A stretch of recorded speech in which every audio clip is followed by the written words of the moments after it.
Peace, family. Welcome to another broadcast of I Have a Testimony. I'm your host, Brother Haleem Muhammad. To walk with that man, brother, is to walk with God. I got that from the Nation of Islam. He said the right thing with me that just shook. It shook me. Ask Allah for something big.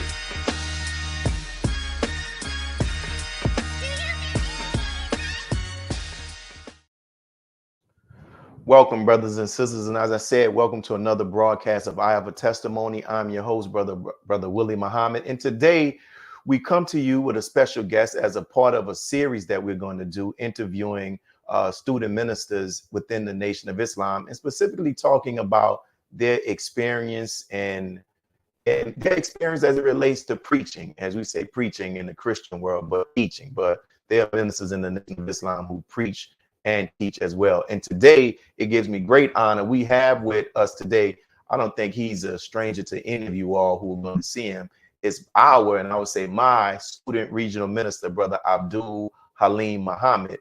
And, you know, I think about, I'm going to say this. I know he probably wouldn't want me to say this, but I'm going to say it. You know, I remember at the table once where the Honorable Minister Louis Farrakhan said many great things about him. But I remember the minister telling Brother, he was Brother Robert at that time. But I remember the Honorable Minister Louis Farrakhan telling him that, encouraging him to go and pursue his PhD. And he said, brother, I have a holy name with you in mind, right? For you in mind. There's many great things that he has said about our brother publicly, privately, talked about his mind and the greatness that he has. And he's a mentor, one of my mentors. And let me bring him on. I want to keep talking. Here we go. Assalamu alaikum. Wa alaikum salam. So there's many things that the Honorable Minister Louis Farrakhan has said about our brother. And you see the great work that he's doing there in the city of Houston, Texas. And you see the wealth of talent that Allah has allowed him to pull into his mosque there.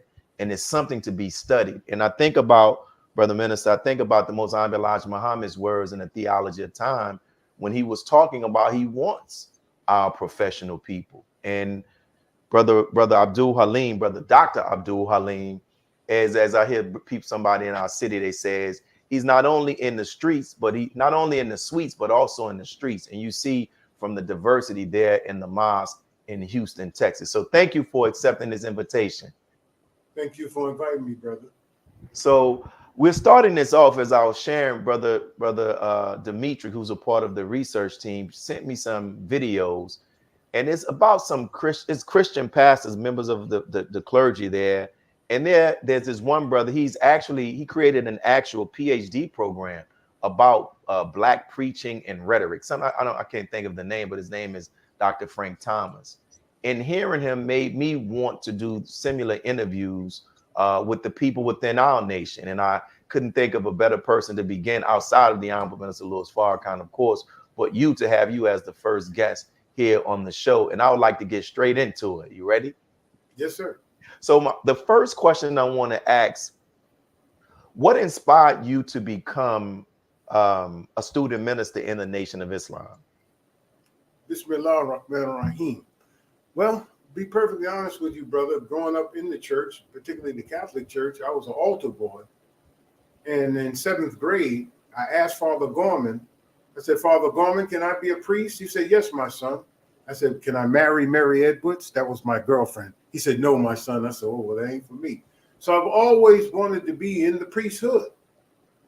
So this was always in my DNA, to be a servant in the church or in a religious order that I was in. And when you see the real vicar of Christ in the Honorable Minister Louis Farrakhan, I am in that priesthood. I'm in Aaron's priesthood. And it's so much that you can see. If you would just take time, you will see the minister coming in and out of the scripture, the Honorable Elijah Muhammad in and out of the scripture, the coming of the Son of Man, Master Father Muhammad in and out of the scripture. And to a lesser extent, we see ourselves collectively as the children of Israel, the lost sheep, the lost corn, the prodigal son. All of those are parables and historical or even allegorical pictures of ourselves. So what made me want to do that is just to be a servant. I didn't want to be served. I wanted to be a servant. And I actually wanted to be a priest, but I already knew that I was in love with Mary Edwards. And so that wasn't going to work for me to be, to take that vow of celibacy. That's interesting how you had a desire to want to be a priest and look at what you're doing now and assisting and helping the very man that fulfilled that very position, right? So since we're talking about the Honorable Minister Louis Farrakhan, you mentioned him, have you ever received any direct or indirect guidance from the minister regarding the ministry, regarding teaching specifically? I remember once, brother, he came here and he had a believers meeting. And he said to the believers, I'm going to give, at that time, Brother Robert, I'm going to give Brother Robert a subject. Will you come out and hear him this Sunday? Everybody said, yes, sir. So I go to the table, brother, that morning for coffee in the suite. I got a pen and paper. I got everything. He said, brother, you know how to give a lecture. He said, I want to talk to you about something else. Wow. It's not that he doesn't give me advice. He gave me advice to this extent, brother. He is a musician. And he talked about, when you listen to a symphony or you listen to a score, you see how there are highs and there are lows. And there's harmony and there's dissonance, right? Harmony is better because it's more pleasant to the ears, it flows, right? Dissonance is just something that it doesn't sound right to the ear.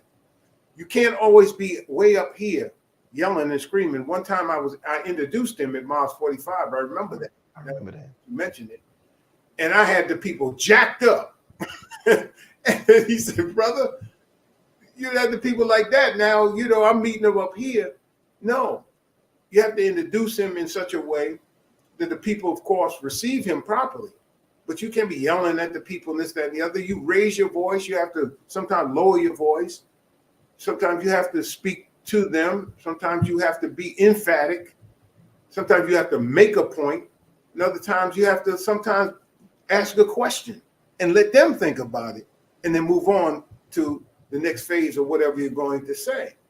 So all I remember most of all, brother, is, him teaching me in terms of music, that the ability to go high, go low, smooth, and then sometimes the score, dum, dum, dum, dum, dum, dum, dum, then it's, dun, na, na, na, na, na, na, na, like that, it flows. And that's the way it has to be. It just depends on what portion of the subject and the topic that you're saying. And then sometimes you have to be in control of your passion too.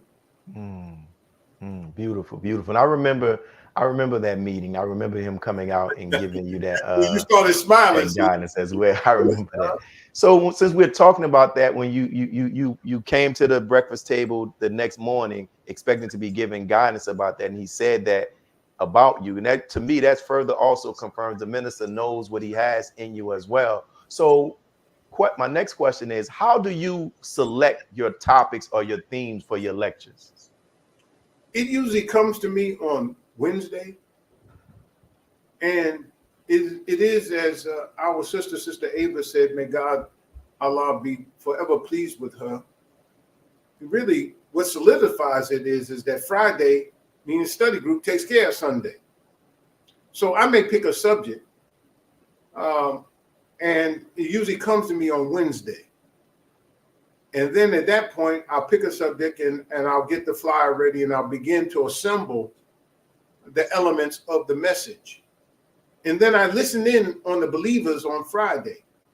What is their thinking? What are they saying? How are they responding to the study guide material? What areas do I feel that they need help with? What areas are they strong and I want to continue to strengthen them with? So like we're taught about the scientists that gather together the history and write the history in advance as they prepare every 25,000 years, they read the minds of the people and then they write the history in advance. So if I'm hearing doubt, if I'm hearing disbelief, if I'm hearing dissonance, if I'm hearing something that does not quite jive with the teachings, then I say, oh, okay, I need to hit this point.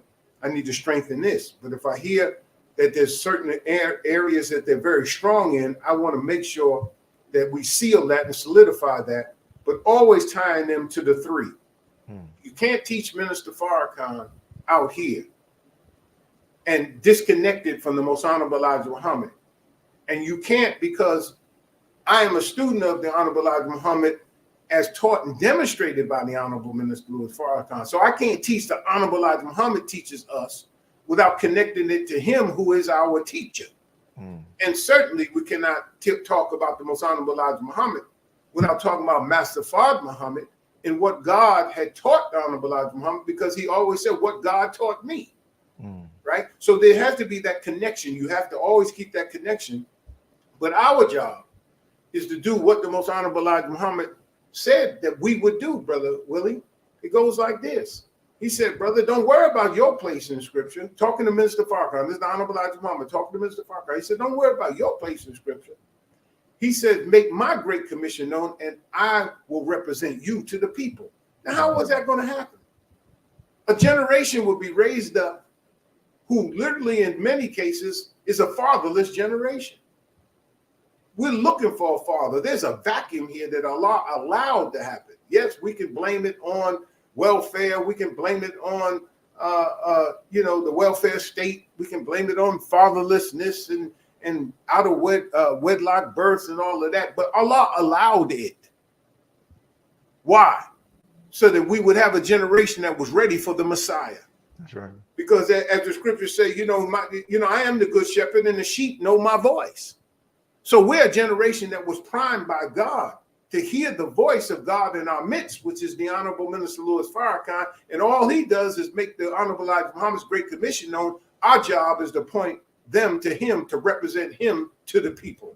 We're working for the Honorable Elijah Muhammad, many of us. I hope we realize that's who he is, the eternal leader of the Nation of Islam, and we are working for him. Yes, sir.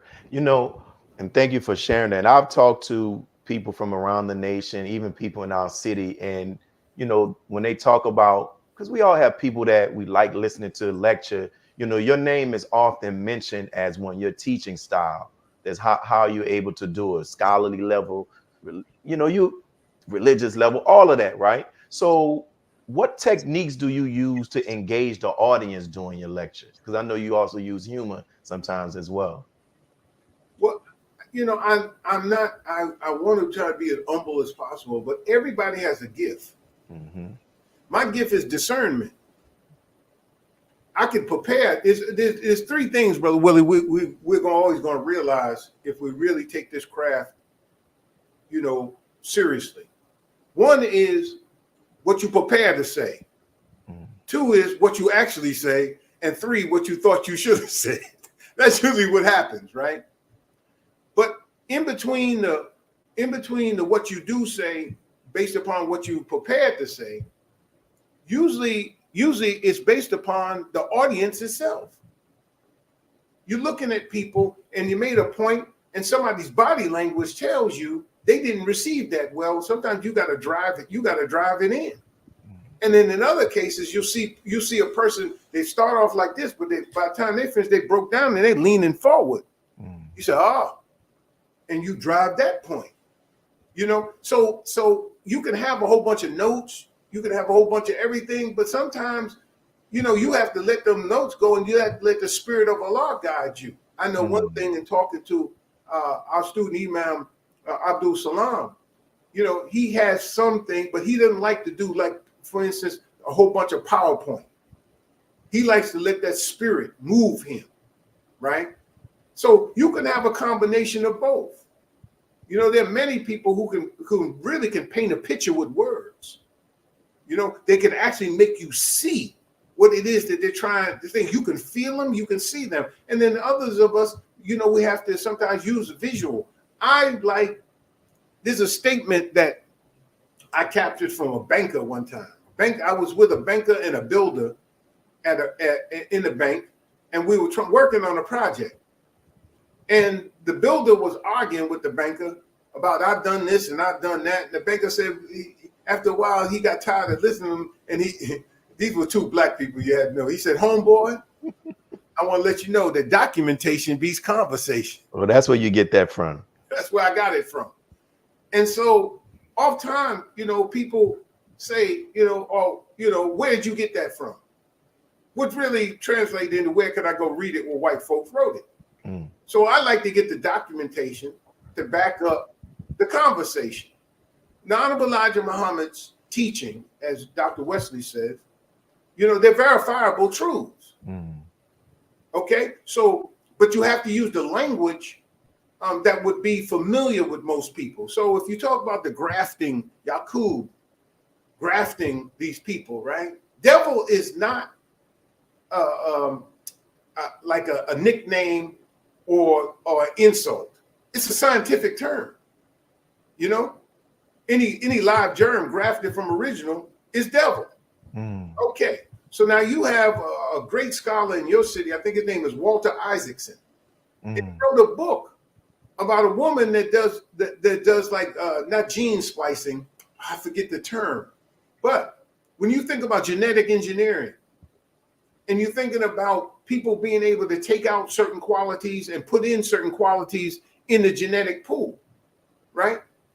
I wish I could remember the name of the book, but Walter Isaacson is his name. He wrote this biography about this a female scientist, and it really is about how that. So you use that language, right? So we talk about how to eat to live. I once heard someone insult it and call it a starvation diet.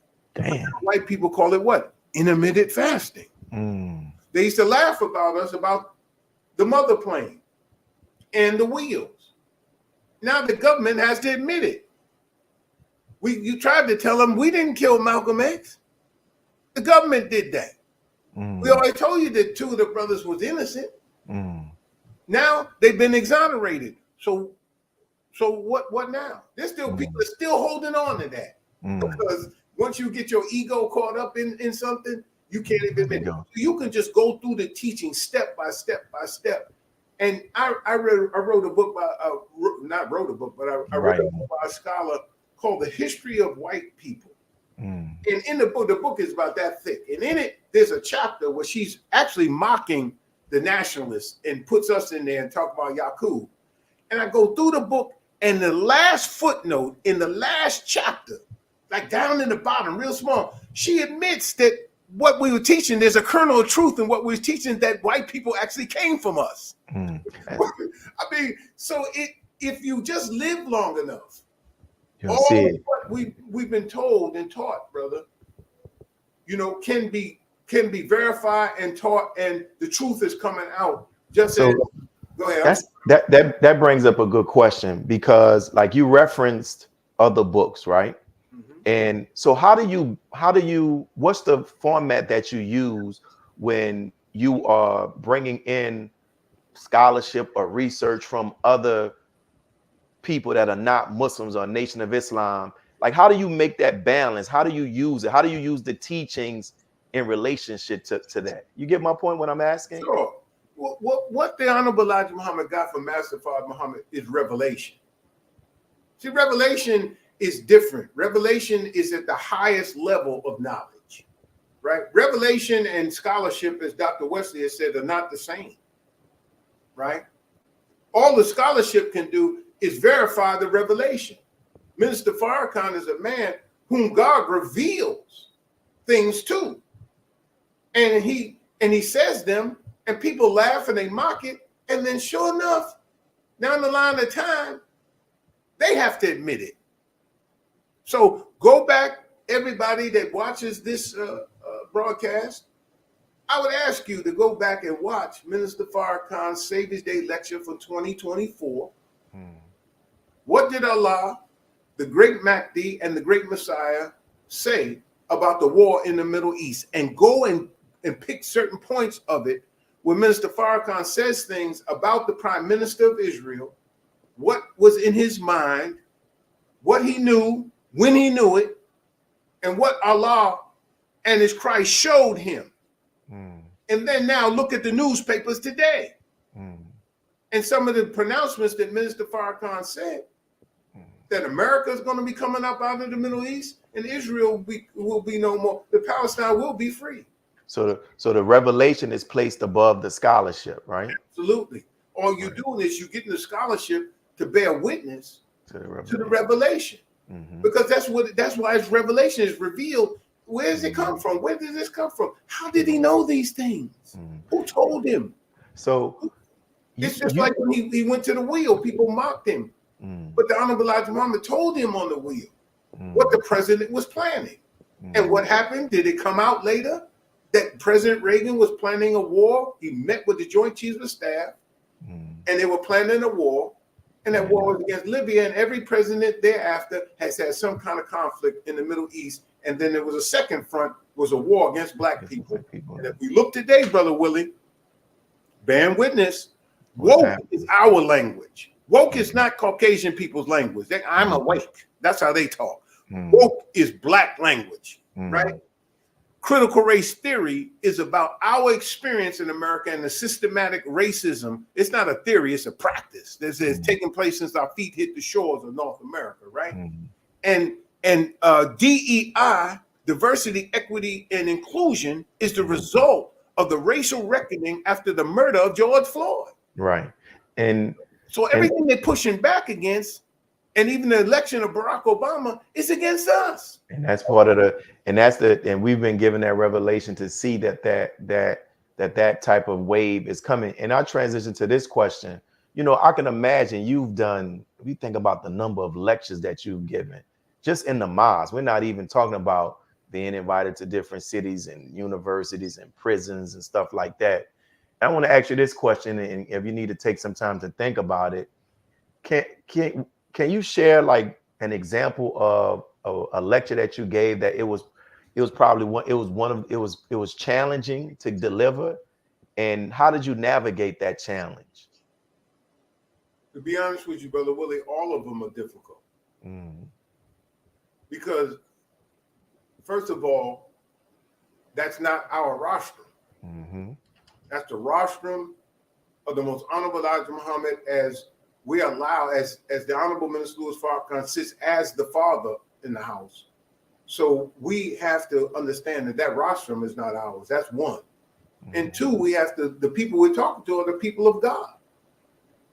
And Master Fard Muhammad comes to make us into himself. So I'm really talking to gods in training. So you have to be very careful how you talk to them, you know? And at the same time, you have to handle God's word and God's rostrum with the reverence that it deserves. We're not always successful, brother, and that's the struggle. Because each and every one of us are in the process of being purified and resurrected. And so we have faults. We have idiosyncrasies. We have likes and dislikes. We have sometimes people that mistreat us and insult us, and sometimes we can't help it. It comes out in what we're teaching. You know, so there are battles that we have going on within ourselves, and in the whole dynamic of running a mosque and dealing in the community, family life, you name it, finances, whatever you name it, all of that comes up to the rostrum too with us. But we have to keep our focus on what is the mission. Our mission is the resurrection of the dead. And the beauty of it is, brother, when we do it right, Brother Willie, you actually see the light come on in people's eyes. That is the most rewarding thing in the world. It's not trying to pick up my charity, you know, so how much money they put in there for me. That's not the reward. The reward is to look in somebody's face and see the light in their eyes. And then when someone accepts, man, to shake your hand, and in some cases, man, people come up to you in tears. They said, man, how did you know? I didn't know. Well, how did you know that about me? I said, I didn't know, brother. I don't know anything about you, brother. I don't know anything about you, sister. Somebody invited you out to the meeting, and it just was in the subject matter. So it's very important, brother. Yeah, and I want to go back on something that you mentioned and to ask this question again, so you can delve more into. You talked about something that I think, from my perspective, that many people don't consider. You know, I'm sure as a student minister, like we've seen people take on certain responsibilities in the mosque, and when life starts lifing, or like the Honorable Mr. Louis Farrakhan said, life is always presenting you with problems. They let that responsibility go. And from my talks with people, I don't think that many people realize how student ministers who approach the rostrum on Sunday, every time we approach the rostrum on Sunday, it ain't kumbaya. And sometimes it's difficulty and stuff that we've dealt with. So if you can talk more, how do you navigate through that to not allow the problems that you are experiencing, the life challenges and all of the issues that you're experiencing, that it doesn't deter you from doing what you were supposed to do on that Sunday in particular? The beautiful thing about it, brother, is I pray before I go up to the rostrum. And I ask Allah for certain things. Let your will be my will. Let your mind be my mind. Let your heart be my heart. Don't let me be arrogant, but make me an instrument of your divine will. That's what I add at the end of my prayer. I say, oh, Fatiha, and I say those things. I don't want my will. I want his will. I don't want my mind. I want his mind. I don't want my heart. I want his heart. Because I want my heart to touch the heart of his people, whom he loves and whom he's came to resurrect, who he's came 9,000 miles. The love of Master Father Muhammad has to be in our heart. The love of the Honorable Elijah Muhammad sacrificing 40 years of his life, knowing at the end of his mission that the whole thing was going to crash and burn. Think about that. But prepared one in Minister Farrakhan. And then Minister Farrakhan's love for our people, man. He didn't start off with no 10,000 people, no whole bunch of money. It was him, Brother Jabril, and Brother Waheed. And then he went on Mother Khadijah and the family. And you think about how the final call and how I got started in his basement, newspaper in the basement, how he mortgaged his home, how he did all those things, how he took his honorariums, how he bought back all of the books of the Honorable Elijah Muhammad. All of that Minister Farrakhan has done out of his love. At the base of what we do is not hatred of our slave master and his children and all that. At the base of what we do has to be love. So that has to be love is going to compensate for all of it. Now, one thing I have to say though is because I have seasoned laborers, they don't bring me any problem before I hit the rostrum. They don't understand. It's almost like baking a cake. You can't be stomping around the kitchen when someone's trying to bake a cake. Don't bring me no problem. They'll come to me afterwards now. But before I go up on the rostrum, they do the best they can to make sure that I'm in the right spirit and the right mind, because it all starts with the word. I know the lessons say, what's the meaning of captain and Lou? The captain, gives orders to the lieutenant, and the lieutenant, teach and train the private soldier.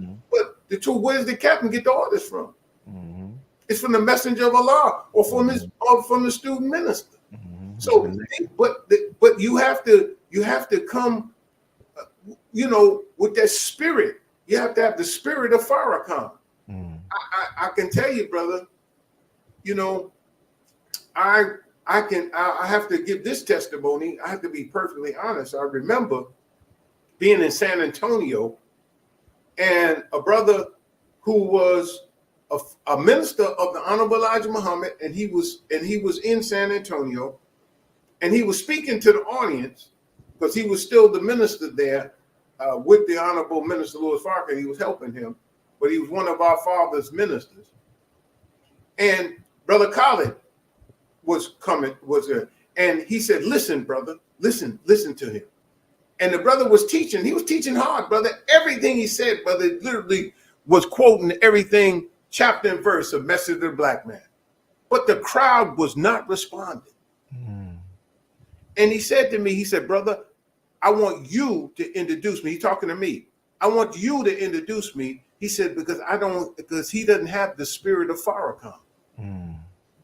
I thought that was very interesting. So I went out and began introducing. I began talking, and the people were just bubbling. And but Khalid do his thing as he did. But that's one of the memories I've had of that always stuck in my mind, to have the spirit of Farrakhan. What's the spirit of Farrakhan? The Honorable Elijah Muhammad said that he's full of the fire of the Holy Spirit of Allah. So if he's full of the fire of the Holy Spirit of Allah, brother, and you got the spirit of Farrakhan, man, please, you got a double portion of Elijah's spirit. Because the Honorable Elijah Muhammad said, brother, there'll be two backing you up, brother, Allah and myself. That's interesting. Do you, Brother Minister, do you go back and listen to your lectures? I do, brother. I do, because any public mistakes that I make, I try to go back and correct them. It's not out of vanity. I go back, I listen. Because sometimes, brother, like I said, you can plan to say something and then you actually say something. And you say, wow, where did that come from? And sometimes it comes from, like we have been at the dinner table with the minister, having coffee with him after Savior's Day, on a phone call with the minister. I've listened to a lecture or something, watched a lecture. Right now, as I go to the gym, every morning that I go to the gym, I work out for 58 minutes. And I'm listening to 1 week, one series of the time and what must be done.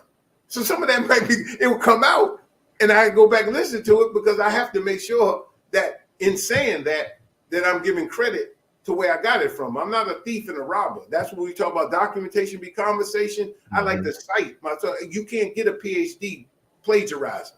You got to bear with where you got it from. I'm not trying to prove how smart I am. I'm just trying to tell you, you can go look it up yourself. But you have to give credit that if you got it from the minister, you better say you got it from the minister. And so you're going back and listening to your lectures is a part of your growth and your development and refining your ability to deliver a lecture. Leads me to my next question. Can you think of a time where you received constructive criticism over a lecture that you delivered? And if so, how did that influence your approach afterwards? I know, brother, there was a time, I think Brother Ishmael, the National Assistant and Honorable Minister Louis Farrakhan, was talking to me. And I think part of the problem was, brother, that I was hard of hearing because I had a hearing deficiency, because I had injured my ears back in the 80s. And sometimes when you injure your ears, you're talking loud. You don't even know you're talking loud. You're yelling at the people, you know, instead of teaching them and talking, preaching to them, you're actually yelling at them. So, you know, he gave me that critique, and I went back and I listened, and then also remember what the minister said about music, you know, coming to a crescendo and doing that. And that together helped me. You know, sometimes we have to, you know, take the critique. And sometimes, and the believers, you know, Sister Captain, on occasions has said to me some things. She said, did you mispronounce the word? You said something wrong. You said, no, brother, you know, it's not Gonzilla, it's Godzilla. You know, something like I'm using that example. I get your point. No, I get your point. Yeah, that's the point. You know, she said, did you say Gonzilla? no, brother Haleem, it's Godzilla. You know, something like that. And she'll correct you, you know, when you're saying me and Brother Willie, you know, or Brother Willie and I, which was the I mean, you know, I got people around me that will, you know, tighten up. That's and good. Then, if I make any kind of mistakes, legislation, law or something, I'll say something that may not be right. I got people around me that'll tell me that, and you try to make those corrections. And thank you for that. And that is needed. And it makes me think about what the minister said: the eye is not made to see inward, it's made to see outward. So we need people that's around us. So I'll go to this next question. What qualities or skills do you think are essential for a student minister to possess? Well, they gotta be moral beings, brother. I mean, the thing about it isn't like you know, you want to part your hair like Mr. Farrakhan, you want to look like him, you want to sound like him. No, you want to be like him. So it requires character. We have to work on our character, brother.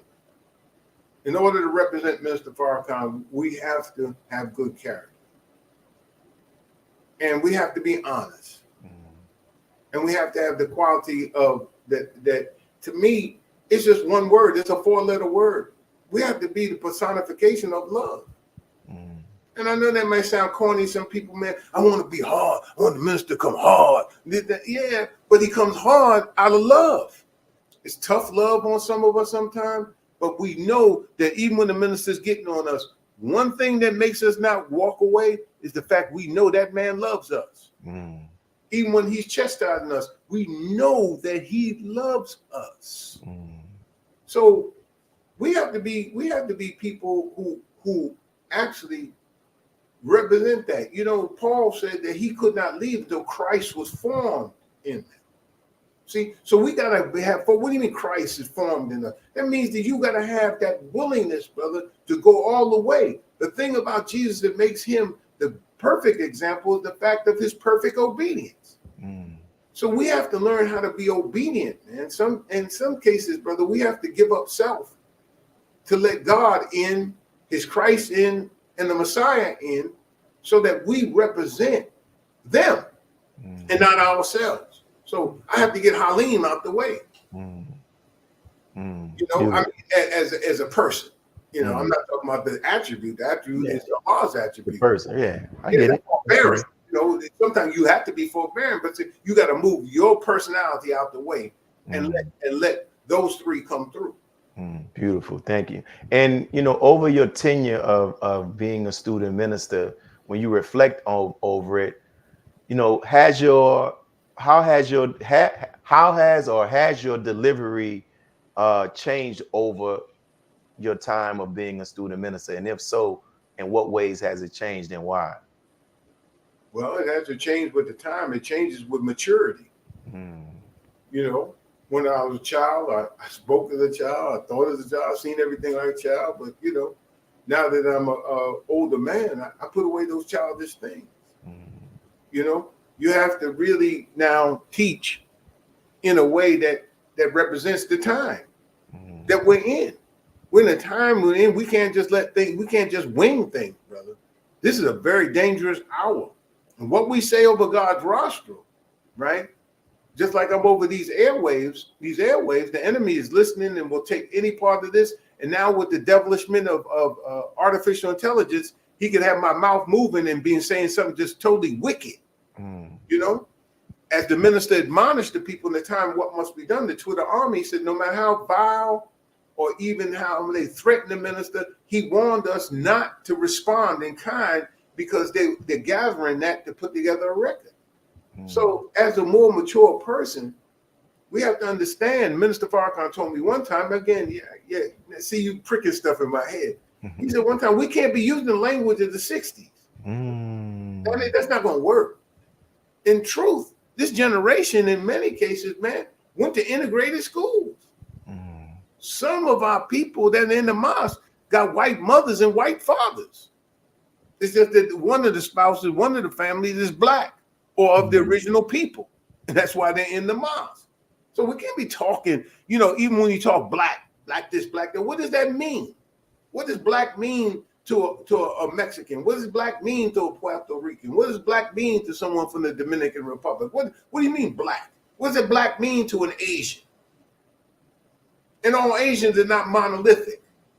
People from Thailand, Vietnam, you know, Cambodia, Japan, Korea, China. These people, these are different. They're all Asians, but they're different Asians. Filipinos. You know, what are you talking about? Samoans, Hawaiians. What? They're the original people, though. So when we say black, what is black this, black. Okay.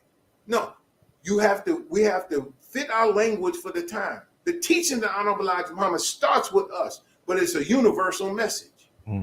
So you have to know your audience. And then we have to know the time. And we really have to follow the lead of the minister. The minister, in that Savior's Day lecture, brother, 2024, he was speaking to the world. He was speaking to imams. He was speaking to Mecca. He was speaking to Israel. He was speaking to Mr. Biden.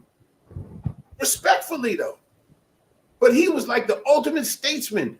You know, it's not for me to be talking to Mr. Biden or Mr. Netanyahu or even the crown prince of Saudi Arabia. That's not for me. That's for the minister. Wow. Great. We have to say what he said. This is what he said to Mr. Netanyahu. This is what he said to Mr. Biden. This is what he said to the crown prince or to Mecca. This is what he said to the scholars. I'm just bearing witness to what he said. Yeah. And what advice would you give to someone who's aspiring to become a student minister in the Nation of Islam? Take plenty. Be ready to take plenty. No, to be a minister is to be a servant. To be a minister is to be one who is a spokesman for someone that's greater than yourself. It is to try your best to be a representation of the one you represent. You don't speak for yourself. You're actually speaking for your government. So as ministers, we have to think, we have a kind of a religious role. But the truth of the matter is that Master Fard Muhammad and the Honorable Elijah Muhammad and the Honorable Minister Louis Farrakhan have given us a template, a framework for a nation. How does a nation operate? Nation has ambassadors. And you don't speak what you want to say. You have to represent the policy of your nation. So, first thing first is Brother Jabril, may Allah forever be pleased with him, is one of those who drove God as a man in us. Drove in us that the Honorable Elijah Muhammad, the possibility the Honorable Elijah Muhammad is still physically alive. Drove in us the role of the Honorable Minister Louis Farrakhan as he gave him the book, Jesus Then and Now, that helped wake him up so that he could see his father, see Master Fard Muhammad, see his role in it. So the scales were off his eyes. And immediately when he came out that hotel, he went to work in rebuilding the Nation of Islam in September 1977. Think about that. So the point is, brother, that he went and he started making his great father's commission known, our great father's commission known. That's what he did. So we have to represent the Honorable Minister Louis Farrakhan. Not that we're his representative. We're not allowed to use that language. He's the only representative of the Most Honorable Elijah Muhammad, but we still have to represent in what we say and how we do. And no matter what our skill set is, we may not be as a great orator as one another. We may not be as great, as scholarly as one another. We may not have a PhD or JD. We might just be an OG from the streets. But the people today have to feel the sincerity, the love for them. We have to love our people, whether they're homeless or whether they're people who are high in the high cotton, high society. They need to know that what we are, and we have to strive. If you want to be a student minister, we have to strive, honestly, Brother Willie, to be in public, to be in private what we are in public. That's the thing about Minister Farrakhan. What you see is what you get. And we should strive to replicate, duplicate his character. Minister Farrakhan's character is impeccable. And that is the point. The man is charitable. The man is loving. He's like a father, man, to you and me, Brother Willie. And you know what? He never settles on the poor part of us. What he does is he sees the best in us, and he is always encouraging us, pulling on the best part of us, pulling on us. And we know we come around him, man. We know we got all kind of baggage with us, man. He tells us, leave that baggage outside the door, brother, and come on in here and let me build up the best part of you. That's a fact. He said to us one time, brother, he said, we're in the suite after one of the Savior's Day in Detroit. He said, blessed is the pure of heart, for they shall see God.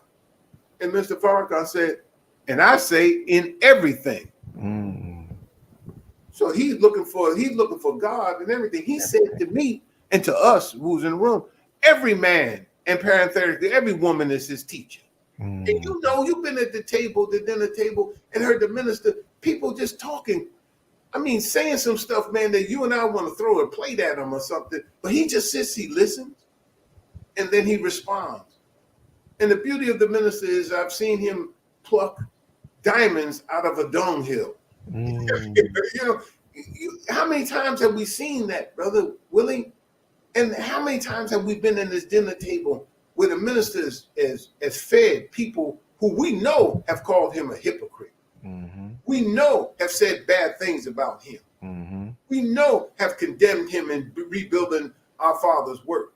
Mm-hmm. That he's paid their way through, some of their children way through college, paid for some funerals, helped them out of business situations. That man, brother, if he's not Jesus, he'll do till the real one gets here. Beautiful. And that is that's it, brother minister. That what you hit it, as they say, you hit the nail on his head. And he is the example, like the Most Honorable Elijah Muhammad at the table said, to study and to study him, and he encouraged other ministers to do the same. And I want to ask you this, because you mentioned about the priesthood, and you have other ministers, student ministers in the actual classroom as well. So how do you collaborate with other student ministers as it relates to with your lectures, subject matter, techniques, or experiences? Well, brother, the one thing we can't have in our ministry class is envy. Mm-hmm. We can't have envy. And if you like Minister Farrakhan, you try to follow his feet. Where he put his foot down, you put your foot down. He looks at every man as his teacher. So he sees that he's looking for God and listening for God in everybody and everything. He even at that time said, even in the work of Satan, God's hand is in it. I said, wow, that's deep. So when someone is teaching, brother, I'm listening, and I'm listening for our Father. I'm listening for the minister. I'm listening for the word, the spirit, the love of Master Fard Muhammad coming 9,000 miles to save us. And if that brother and that sister is cracking them kind of atoms, man, I'm going to bear witness. I'm going to take note. They may say something, man, make me rock back in my chair. Whoa, that was deep. Man, wow, I never thought of it. I never saw it that way.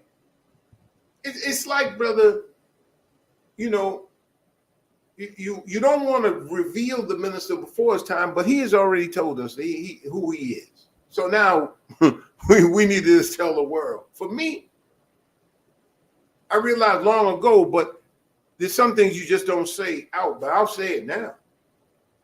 The promise in Genesis 15:13 was that after that time, meaning those 400 years, God said he would come and judge that nation which they will serve. Well, the 400 years, we were brought here in 1555. 400 years from there is 1955. Who walked through the door in 1955? In 1954, the Honorable Elijah Muhammad asked Allah for a little helper. Who walked through the door in 1555? See, we have to understand who Minister Farrakhan is. The Honorable Elijah Muhammad said, after me comes God. What is this? Who is God? And then there's what is God? God is force and power. Mr. Farrakhan is the voice of God in our midst, brother. And everything he's been telling us in the 47 years since he's been rebuilding the Nation of Islam is almost as if these last few years, the Savior's Day, starting with the unraveling of a great nation, right? The criterion, the announcement to the world, right? The swan song, right? The war of Armageddon has begun, right? What did the great Messiah, the great Mahdi and the great Messiah say about the war in the Middle East? And then Mr. Farrakhan said that God told him, I've heard everybody say that the minister, in fact, Brother Ishmael said at the end of his lecture, he said that the minister said, for God told him, be quiet and watch his words, watch what happened of his words unfold. I'm pulling all of them together. Even Jesus is the key, which is the second part of Unraveling a Great Nation, where we went back to Chicago on that march after that.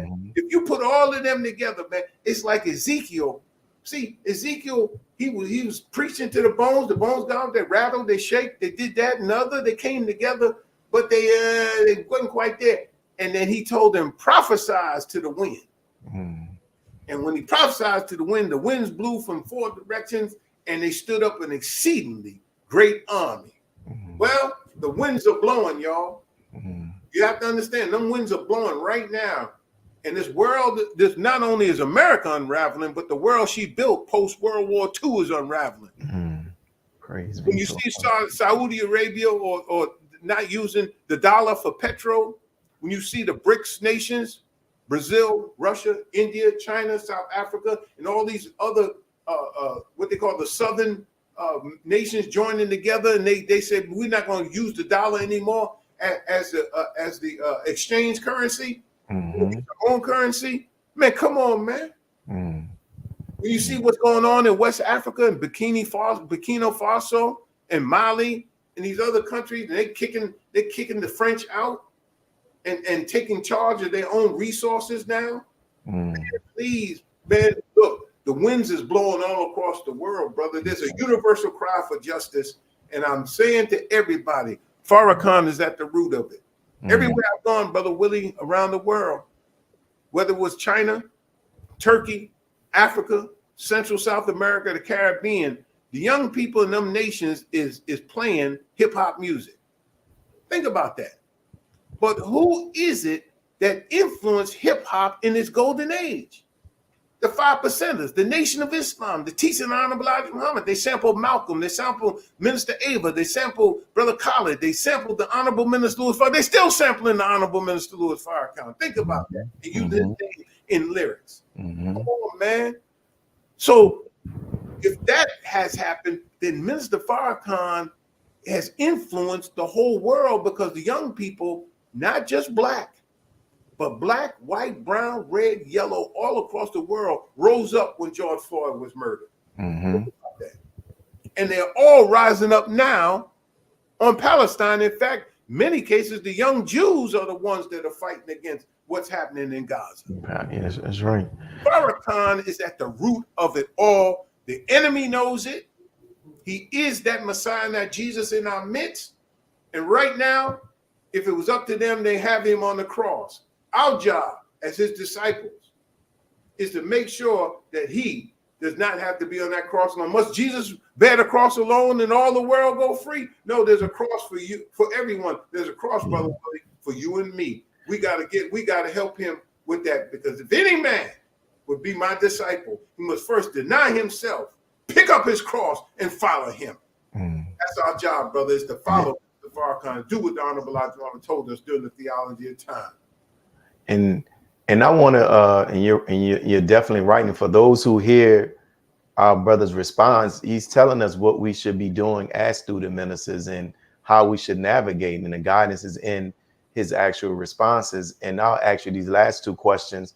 You know, when I've been to the mosque that you've been stewarding over under the guidance of the Honorable Minister Louis Farrakhan, there's a wealth of talent: lawyers, judges, doctors, nurses, entrepreneurs, businessmen, accountants. You know, the list goes on and on. In addition to brothers and sisters who came from out of the streets as well, you know, from street organizations, Life's a Crime.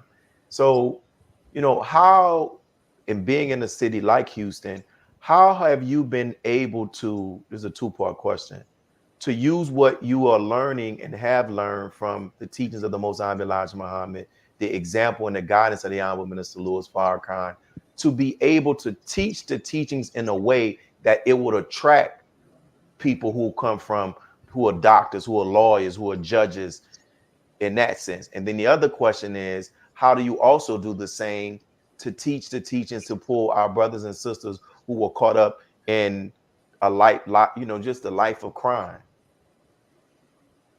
Well, I follow Minister Farrakhan's instructions. He told me, brother, he said, brother, I don't want you going after the big shots. He said, I want you to go after the little man, and the big shots will come looking for you. And that's what I did. I went and, in a sense, made myself a no reputation, brother. I would go to people's events. They wouldn't even recognize us, but we'd be there. Then I go to the next event, and they say, brothers, what's your name? Muhammad and the Nation of Islam is here. And I wave my hand, and that thing. Next thing, then they asked me to do the benediction, which means I had to sit through the whole program. They said, Muhammad, will you do the benediction for us? And then sometimes they asked me to do, then it grew to the invocation. And then they asked me to speak, be on the program. But the truth of the matter is, Brother Willie, that the work that we did in the mosque, brother, for the first 3 years of the mosque, from 87 to 90, you know, there were people that would not come to any events that we took. So we would go to them. As the old saying go, Muhammad can't go, if the mountain can't come to Muhammad, Muhammad will go to the mountain. And we reversed it. And we went to the mountain, to the people who thought they were mountains. But anyway, and one day they woke up, brother, in 1990, and they seen 12,000 people in the Sam Houston Coliseum without a press conference. It blew their mind.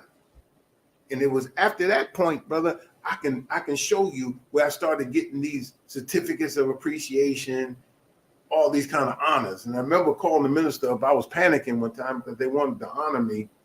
And I called him up and he said, brother, I said, brother minister, they trying to give me an honor and whatnot. He said, brother, is the work done? I said, no, sir, brother minister. He said, of course it's not done.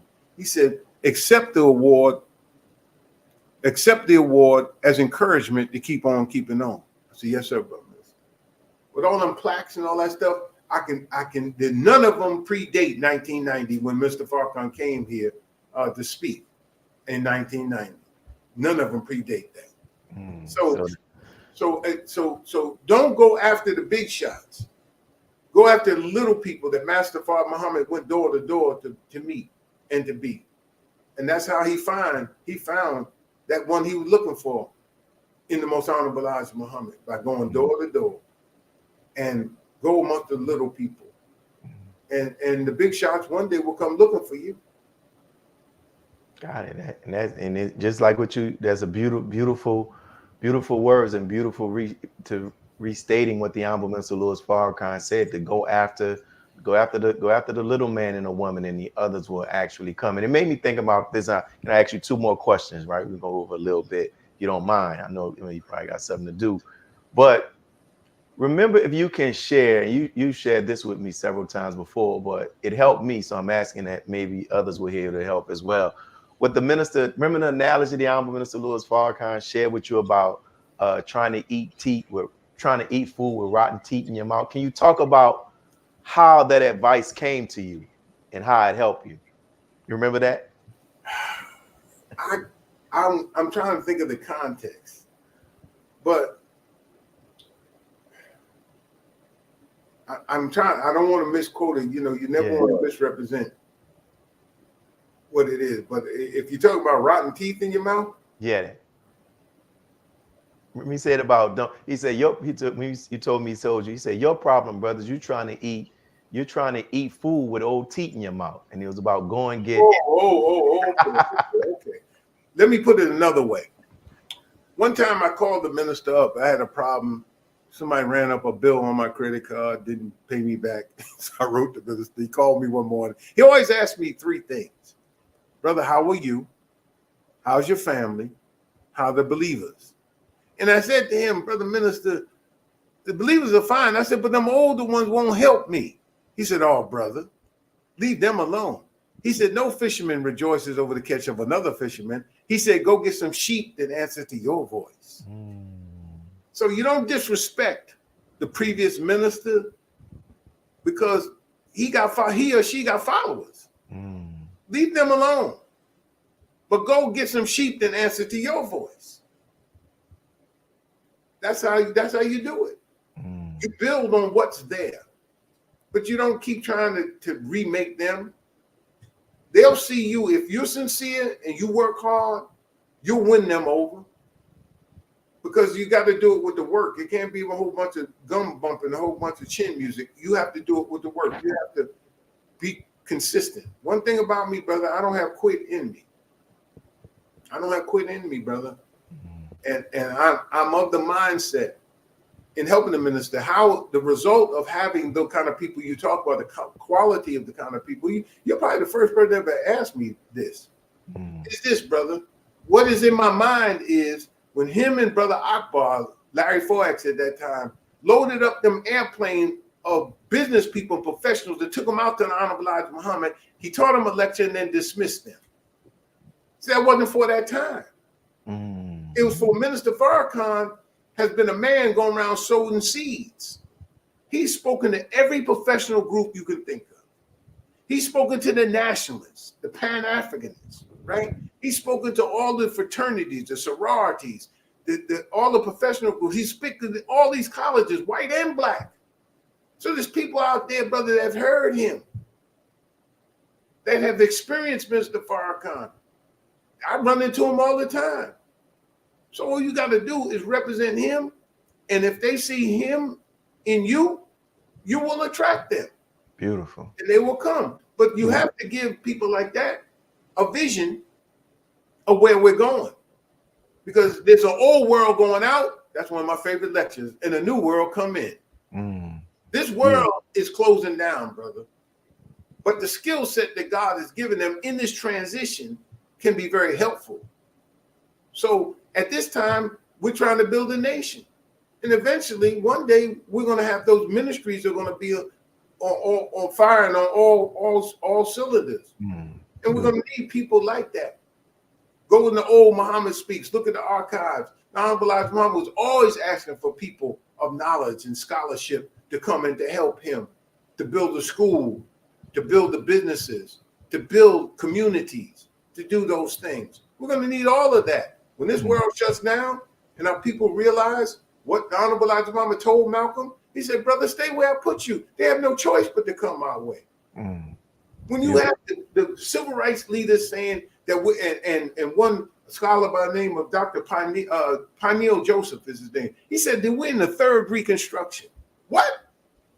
The third Reconstruction? Well, if we didn't learn from the first two, what happened after the first Reconstruction? What happened after the second Reconstruction, where they said the civil rights movement and the backlash? If we're in the third Reconstruction, we should expect a backlash, because when we talk about make America great again, what are they really saying? America has never been great, never been great. It can't be great because it's not good. America has to be good in order to be great. And this is what they're missing. So it's going to come down to, Brother Willie, that everything that God came to do, which ultimately is to separate us, and so that we can make a nation for his glory. Yes. And that's what it comes down to. And so we have to be able to see that. And once you can paint that picture for people, then they see it's not an open-ended, you're going to sit there and just listen to lectures all the time. There's going to be something for me to do. I just have to be patient and wait for the time to dictate for me to come into my skill set to be needed and to be used. In the meantime, support your family, take care of your family, but sharpen your skills and be prepared. But most importantly, minister, as you know, he has told me on many occasions, to master the teachings of the Honorable Elijah Muhammad, and then what I learned from the world, I can put on top of that. Your skills that you learn in all of being a good teacher, you're a great teacher, brother. Praise be to Allah. I think big picture, long term. My assistant and Imam here, Brother Haleem. Brother Haleem, he said, that's good, Chief, but okay, what's the first thing we do, bro, mister? He busts out laughing. And we're gonna do so. And then he's very detailed, making things happen. The execution. So we have to master the teachings and then put whatever we learn from this world that's of good on top of it. It has to be the prism that we see things. It has to be the placenta. The teaching has to be the placenta by which we filter whatever this world has taught us. Yes, sir. And can I get two more questions? Sure. So what advice would you give student ministers as it relates? Because think of like a student minister is always feeding on the rostrum, not on the rostrum, phone calls, text messages, emails, people in the mosque, not in the mosque. What advice would you give to student ministers in regard to for us to be able to feed and nourish ourselves, to be able to give to somebody else from the teachings? You got what I'm saying? Yeah. Well, I mean, you have to practice the pillars of Islam. You can't do this without being prayerful. If you're not praying, you can forget it. This work is a meat grinder. You got to be prayerful.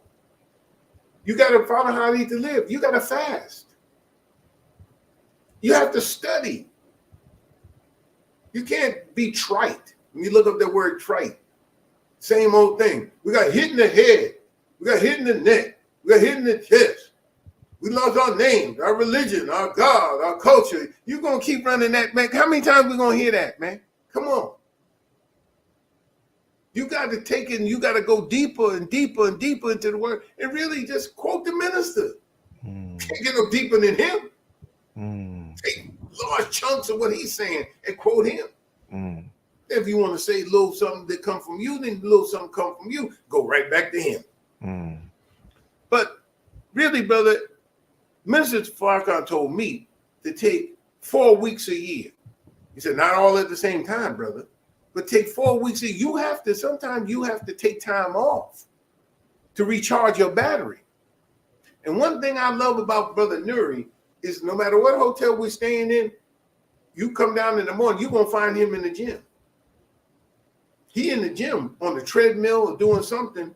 So you got to take care of yourself physically, man. We can't be sedentary, sitting around, brother. After this Ramadan, brother, I'm back in the gym and I'm back in the dojo, brother. I'm going to take care of what God gave me, this temple, right? And it helps. So you got to take care of yourself physically, spiritually, emotionally, and your family. You gotta connect. You gotta have a good family support system. When you get home, it shouldn't be hell. It's got to be heaven. When I walk through the door, I'm happy. Though you can be formal. Hey, Brother Willie. Hey, Brother Haleem, if you want to. When I walk through the door, my wife says, "Hey, boo." Hey, it's nothing like that, man. You come out from hell and you walk into the house, and she's saying, "Yeah, I'll say assalamu alaikum." She'll say, "Wa alaikum salam," but she'll say, "Hey, boo." Ain't nothing like that feeling, brother. Come on, man. That's real. And I'll close on this last question. What guidance or advice would you give? Because sometimes, and I think regardless of the profession or whatever some people in, sometimes you don't feel effective, right? Like some people have that. Even basketball players, they may be in a slump of football, and you don't feel effective. From your years of being in this position, what have you seen or what guidance can you give that when we have those down moments, that what can we do to some practical things that we can do to push through those moments? Get focused. What happens when that happens is you've lost focus. And sometimes you have to go back to the fundamentals. There was a spirit, Brother Willie, we had when we came into the month. You really didn't listen to anything but Mr. Farrakhan's tapes. I'm giving away my time, tapes. You read the books from cover to cover. The believers don't like me to show this, but I'm going to do this. This is my message to the black man, brother. Look at it. We read these books from cover to cover. Huh? Look at it. Lord have mercy. Huh? We've never missed a meeting. We paid our charity. We sold the final call. We followed the dietary habits. We went out fishing after the people. We had zeal. But when you lose focus, because this is the hardest job ever given to a man, how you think it's going to be if you don't have zeal? How you going to sustain and maintain your spirit?